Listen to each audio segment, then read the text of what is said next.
Hi, it's me, Justin Collins from Los Banos Talk, and I'm here with Jennifer, who runs the Creepy Critters Rescue, which is a cool nonprofit that finds reptiles and other interesting animals a home and takes care of them. And go figure, this nonprofit is located right here in Los Banos. And so without further ado, she'll introduce herself and we'll get to see some animals. So hello, I'm Jennifer and I run Creepy Critters Rescue. We are a wildlife and alternative pet rescue, and what that means is we take care of animals that don't have a lot of rescue opportunities. So we generally don't do cats, dogs, bunnies, things like that. We do all the wildlife calls in the area. So we do get a lot of calls and we spend a lot of time out in the field picking those animals up. We stabilize them and release them when they're healthy or transfer them to a rehabilitation center. We take in reptiles in need, whether they've been picked up by animal control or by people who can no longer care for their pets, and we socialize them so they get used to being held and get ready so they can go to a new family. So today we'd like to invite you to come with us and check out what we do and see some of our facility and some of our animals. All right, very cool. Let's get started.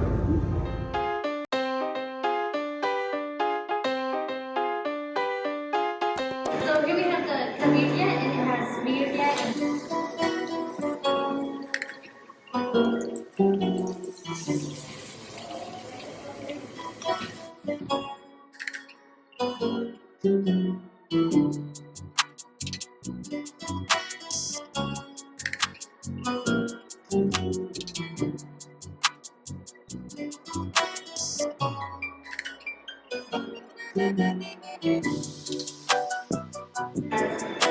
Onion, cabbage, cilantro. Meat, and then there's some lime in it.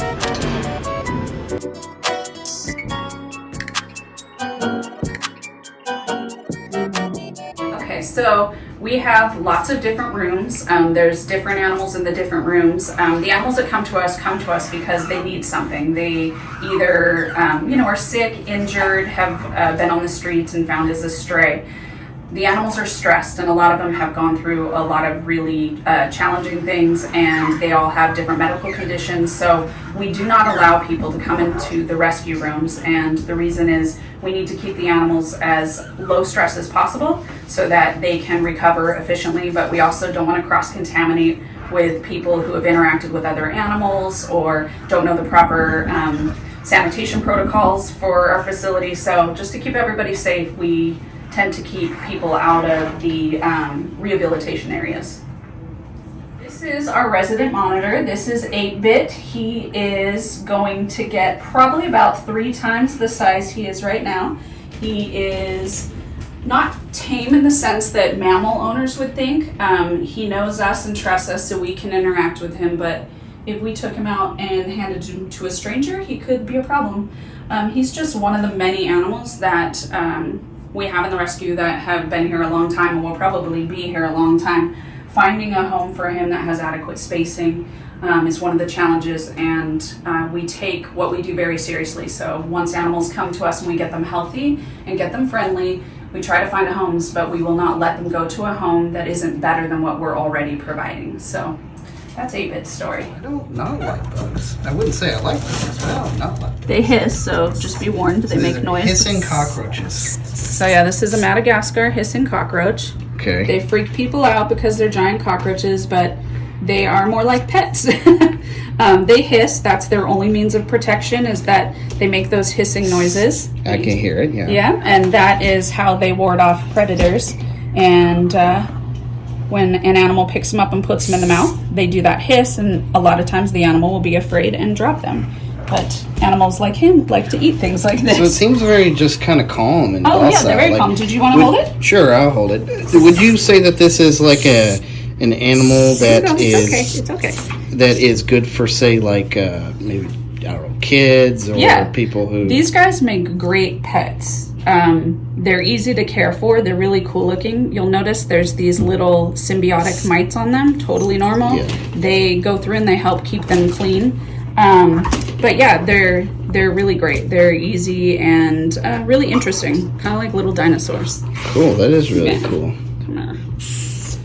Yes, I know, grumpy dinosaurs. Here you go. The nice thing is they don't bite, so you don't have to ever worry about that. Yeah, he seemed pretty, I mean, he was pretty friendly in my hand. He just, kind of chilled there. Yeah, yeah, they're pretty low key. Yeah, like his feet, were kind of like hard feeling, and it kind of Like threw me Velcro off almost, at yeah. first. But no, I could see myself getting used to somebody like that. Yeah. He's a lot more friendly than the hermit crab I used to have. So, oh yeah, hermit crabs are pinchy. This is the main insect that we use to feed our reptiles. These are Zophobus worms. We have to, when you have food for your reptiles, you have to make sure that the food is taken care of properly and well fed.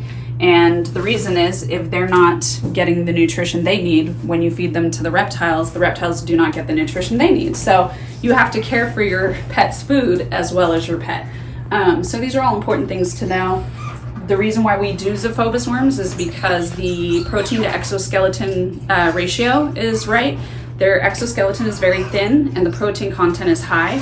A lot of people feed mealworms, but the exoskeleton is too thick and the protein inside is very little. So by the time the animal's body has worked to digest the exoskeleton, they really get very little out of the protein. So this is a really good source. They don't make noise like crickets. They don't smell like crickets. So highly recommend Zophobus worms.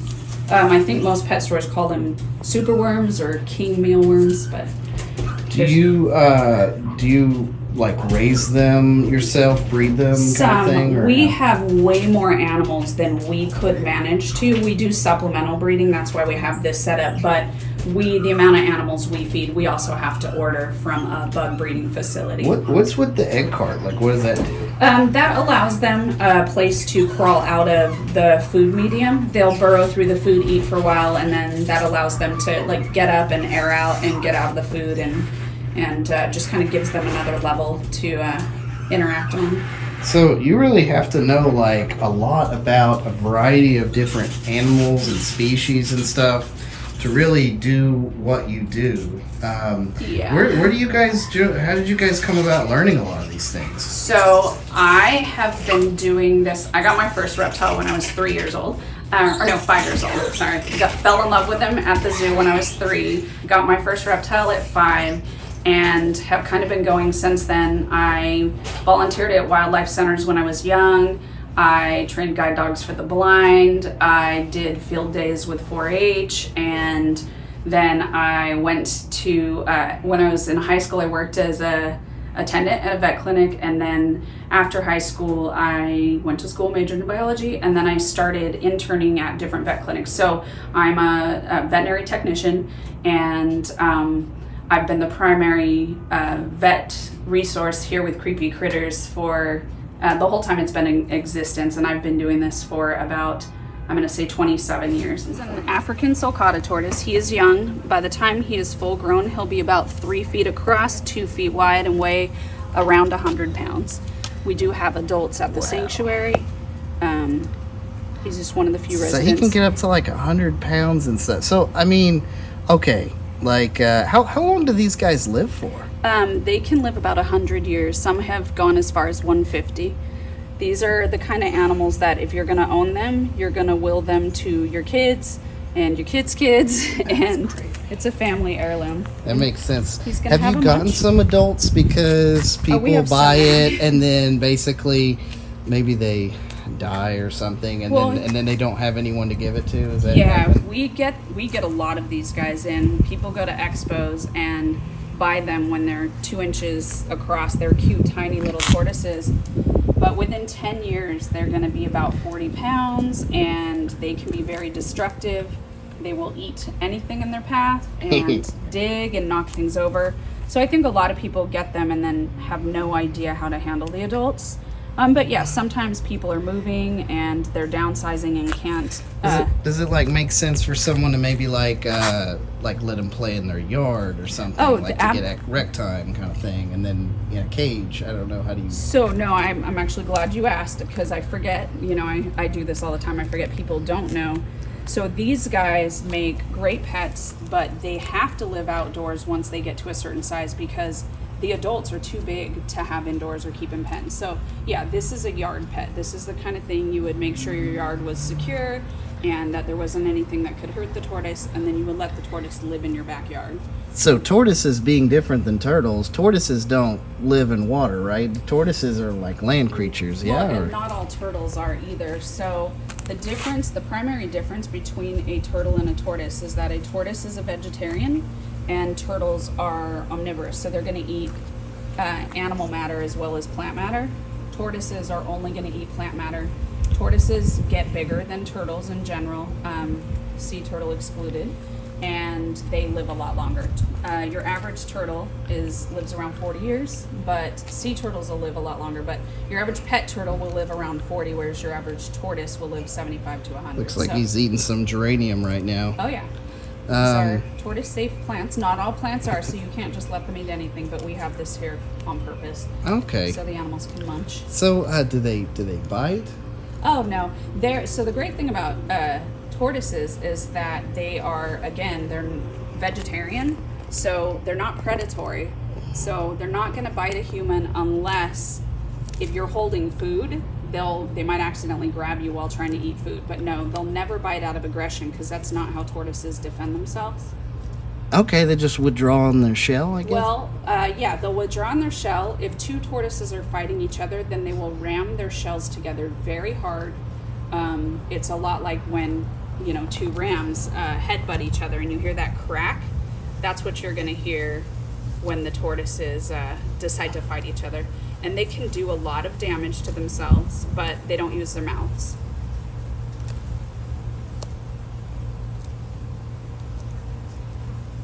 So we have here a bearded dragon. This is actually one of the few animals that I would say I'm actually pretty experienced with. I actually had a bearded dragon for several years as a teenager growing up. One of the things I like about them is that you can actually pet them, you can actually hold one, and like she said, they're omnivores. I remember with mine, I would feed it crickets, and then there's also bearded dragon pellets. But not all bearded dragons will eat the pellets, so then you can get like a shaker thing to maybe entice them, but they don't always do that. Then you get crickets, and then you get the T-Rex calcium powder stuff, so they get calcium, and like you said, they need a UV light and a heat lamp. I personally don't recommend the heat rock because it can burn their belly. Yeah, you should never use a heat rock. And but I guess what I'm saying, they make great pets. They're awesome. They're docile. The only thing I would say is, if you're getting it for a child or something like that, it needs to be somebody who's responsible that's taking care of it. Reptiles, unlike a lot of mammal pets, like a dog or a cat, they're different. They don't operate the exact same way, and it requires a little bit more care, instruction, and specific requirements. I used to have a temperature strip in my cage to make sure it stayed the right temperature. The feed, and then one of the cool things is the way you would give them water, which was the way I did was a water bottle and you squirt them in the face, and then they open their mouth and like drink the water. But so yeah, bearded dragons, as far as reptiles go, they are one of the most docile. This will probably upset some people, but they are not really high on the intelligence list, which is why they make good pets. And I say that they're lovely, but they won't drink out of standing water very often. So the misting does help because it triggers the natural reflex to drink. But they also, because they are not calculating, I need to escape all the time, that's what makes them calm. People now are breeding them for color. So there's a lot of unnatural dragon colors, and we're starting to see a lot of aggression in the brighter colored dragons because they are straying really far from what nature intended. It makes for a pretty pet, but it also, these natural colored ones are a lot more interactive and a lot less temperamental. So these make great pets. Yeah. Would you like to hold him? Sure. Okay. you go. It's got some sharp claws. Yeah, no, it's okay. I've had them before. And then I know like you can kind of pet them behind the head and it causes them to kind of stay still. That was one kind of trick I learned. But no, I like bearded dragons. I had one for a while. He made a great pet. Mine was named Chuck. And then I gave it to a friend who moved to Texas, and he's still alive and well. They live quite a while. And I check on Chuck every once in a while through Facebook. When I went to the military, I had to give away my bearded dragon because nobody else would take care of it in the house. So I gave it to a friend. But no, they make good pets. But like with any reptile, it's just important that whoever's taking care of it is responsible. My understanding is I think bearded dragons come from the Australian desert, right? Mm-hmm. And what I thought was pretty wild is they can actually go a whiles without water, and they don't need as much as you would think. Like I missed him for a minute or two. He'd drink, and yeah, I mean they could survive even a few days without. But I would give mine water. Yeah, you should provide it all the time. It's definitely important. A good practice with bearded dragons, again, because they don't tend to drink on their own from standing water, is once or twice a week you take them out and soak them in a couple inches of room temperature water. When they're fully in the water, again, that triggers the drink reflex, so they'll drink and often get enough to sustain them till the next drinking schedule. But it is important to make sure there is water offered in the habitat just in case. And I think one of the really cool things about having a pet like this, for like a young adult or a child or something, is you actually learn a lot. You learn a lot about biology, because a lot of us think that all animals are kind of the same, and we think of them like we think of dogs and cats, because that's what we have the most experience with. But reptiles are very different. And by taking care of one, you learn about all the different requirements, the heat, the fact that it's cold-blooded, the fact that it requires UV light. They don't even breathe the same way we do. All kinds of interesting things about them, and you learn this. And I think it's good for people to learn about other animals and the diversity of our life on Earth. So this is a Crested Gecko. We get a lot of these in the rescue. This one in particular, her name is Taffy. The interesting thing about Crested Geckos, unlike a lot of other lizards, they can drop their tail, but they don't grow it back. So these guys are arboreal, meaning that they like the height over everything. Oops. And they're good jumpers. Jumpers, as you can tell. They get called sometimes the dodo of the gecko species world because of the fact that, they're not too smart when they jump. They just look and just go. So it doesn't look like he really even has teeth or anything. I guess he doesn't really bite or nothing. He looks pretty friendly. So they actually do have very small teeth in there. They do kind of pinch a little bit. They can draw blood. It won't be like a monitor biting you or something like that. They are insectivores, and they also eat what commonly is called repashy. It's kind of a ketchup-based consistency powder. After you mix it with some water and you put it in a little cup. Because in the wild, what they like is they like to eat the fermented fruits. Okay. So yeah, if I was to adopt one of these, what do I feed him, and kind of what goes into the care? So these guys require misting down at their enclosure. Recommend is about twice a day, morning and night, because they like the high humidity, because of where they come from is a rainforest kind of area. They like a lot of foliage, so if you're taller enclosure, we recommend 18 by 24 for these guys, and exoterra is what we call them, because they're front openings, because they like the taller. They like a lot of foliage. They like to basically not be seen ever. They like to hide out. They take what we call repashy. It comes in a dry bag, and what you do is you mix it with a little bit of water and you put it in a little cup, and you put it on a ledge, and they'll eat off that. You can offer them less insects when they're getting adult size, which she is adult. What's cool is you kind of figure out their toes curl up as they're about to leap off. Oh yeah, I saw that. Yeah, his back toe. And we have a lot of these available for adoption right now, a lot, because they're common in the pet trade. So these guys, we do have a lot of them available for adoption, but they are not considered a beginner reptile. We would recommend this as something that, people have had, experience with reptiles, doesn't mind something that doesn't particularly want to be held all the time. You get the rare Crested Gecko that, wants to be held, but most of the time they prefer just hiding out in their enclosures. As you see, they are very jumpy, so you have to be quick on your toes with them. That's why we're keeping it close to the table in case he does jump. Yeah, and that's one of the things I've learned with reptiles. Not all of them really like to be touched that much. Some a little bit, but people it's not a dog or a cat where you're gonna pet it all the time and stuff. A lot of times you look at them, enjoy the beauty of them, taking care of them, and handle them a little bit each day, kind of thing. So this is a ball python. This is the most common snake in the pet trade currently. They're very popular. People breed them for special colors. This particular guy is the standard normal color nature intended. Just like most snakes, they eat mice. A lot of people do not like snakes and are afraid of having to take care of a snake and feed them live mice. We do not do that. In the wild, a snake will go after its prey and it will chase the mouse. The mouse will be running towards freedom. They grab it from behind and coil, and the mouse doesn't fight back very often. But in captivity, if you feed live mouse in a habitat, when the mouse hits the wall, they're gonna fight back. And so we get a lot of snakes that come in that have been injured by their food. So we order our mice and we get them pre-killed. So they stay in the freezer in little packs, a lot like people's meat products do. And we thaw them out and bring them to room temperature and offer it to the snakes. This keeps the snakes a lot safer.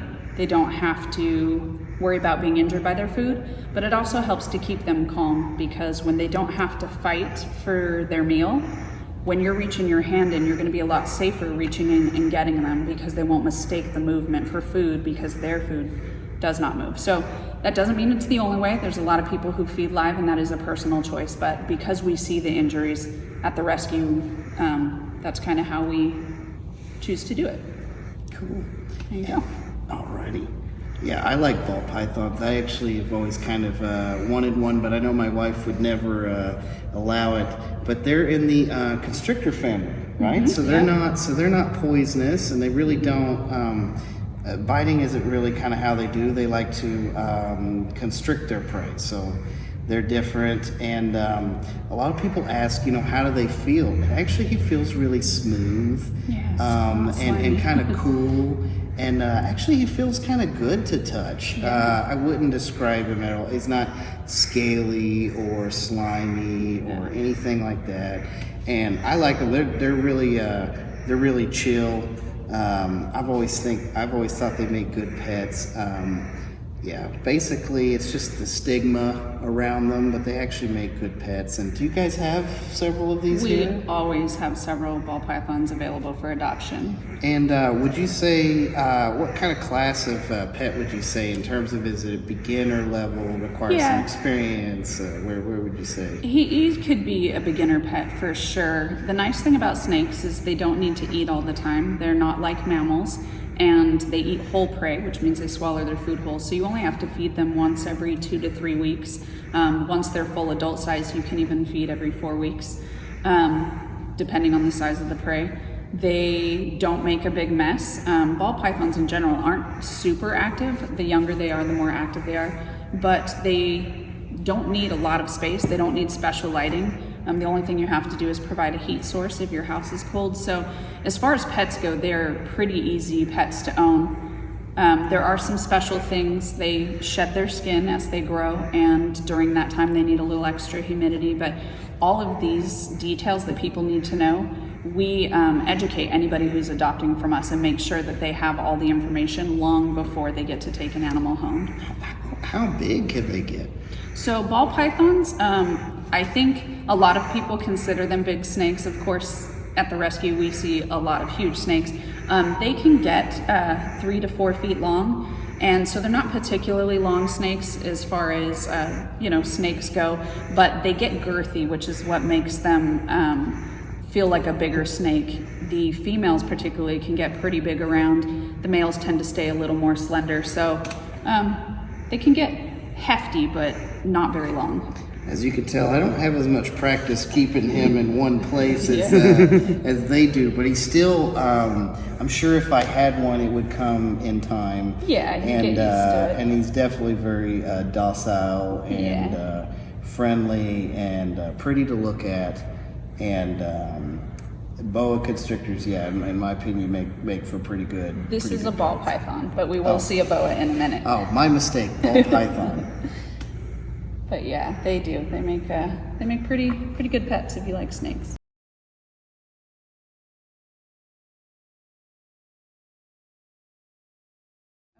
So this is a boa constrictor, also a very common snake in the pet trade. She is a juvenile, which means she's not a baby, but she's not an adult. She definitely has a lot of growing to do. We get a lot of these in the rescue. And I would not call them a beginner pet. They're easy to care for, a lot like the ball pythons, but because of how big they get, they definitely require a little more expertise than, say, a ball python would. They also need to eat rodents, and they need to eat much larger ones as they grow. So, this size, she would be eating rats, and again, we don't feed live, so we get everything pre-killed. There's a lot of people who don't like the idea of that, but unfortunately they won't survive without it. So that is something to take into consideration. You can't feed them a carrot. I personally am a vegetarian, so I understand the frustration of not wanting to feed animals to other animals, but it's just not possible. I mean, it's just nature. Exactly. I mean, we have the ability to eat either or, but they do not. That's just how they've evolved. It's what they are. He's pretty cool. This one's a boa constrictor, and she's real friendly, but very curious. She's curious. She keeps wanting to come over to me. Yeah, she wants to be up against the body, so I'm going to let you take her. Okay. But she's going to want to hold on. They are also constrictors, Oh, so they'll squeeze, but it's just a hold on like you would do with your hands. It's not to hurt anybody. She's super gentle. Same thing with like the other snake. It really feels kind of cool and pleasant to the touch. They don't feel gross to me at all. It's nothing comparable to like a worm or anything like that. I like them. I think they're pretty cool. I like constrictor type snakes. Of course, these are different than the ones you would find in the wild. This is a constrictor. It's not a poisonous snake or like rattlesnake or something. Well, so I'm not encouraging you to go up to a wild snake. Yeah. But these snakes are safe to handle and such. And what was I gonna say? Something else. So I think too. I was thinking to myself, probably a lot of people maybe want to start off with a small snake, but they grow and get bigger. I think it's pretty noble actually to go ahead and adopt a larger snake because they need the most help. Yeah. And also, you already kind of know how big it's sort of gonna get, so to speak. You definitely need to do your research and be prepared. We do have people that end up adopting snakes and then change their mind. It doesn't happen often because our adoption process is pretty strict. But once in a while, people get an animal and then it comes time to feed it or clean up after it and they get a little freaked out by it. So, it's just make sure you do your research and you're really prepared. We offer, if people are interested in adopting, we will allow them to come out and meet. They can schedule an appointment to meet a particular animal and hang out with it for a minute to make sure it is something that they're compatible with. Okay. So a lot of people kind of have associated, the tongue flicker with like biting trying to eat you or trying to taste eat you, you or something like that. But actually, isn't that pretty much how they smell? So reptiles in general, turtles and tortoises excluded, they have noses and they breathe through their noses like we do, but they cannot smell through their nose. It's simply a breathing appendage. So they smell by sticking their tongues out and picking up micro things in the air, and they pull their tongue back in and wipe it across what's called a Jacobson's organ. It's located near the back on the roof of their mouth. And they pull the tongue across that, and that organ tells their brain what they're smelling. So when they're sticking their tongues out, It's because they're sniffing you. They're getting to know you just the same way a dog would when a dog comes up and starts sniffing a new person. The neat thing about snake tongues is they're forked at the end. So when they stick their tongue out, however the scent is strongest on one side or the other, that guides them. So when they're in a field of grass and they need to locate food, they stick out the tongue, they pull it back in, and whichever scent is the strongest on which side, they will go in that direction. And like a GPS, it guides them right to their food source. Do you want me to grab her? Yeah, you can okay. take her. Okay. And so, yeah, the tongue should not be a source of fear. It is simply how they sniff, just like a dog. Are you interested in adopting one of these amazing animals? If so, go on to Creepy Critters website at www.creepycrittersrescue.com. Again, that's www.creepycrittersrescue.com, and fill out the form.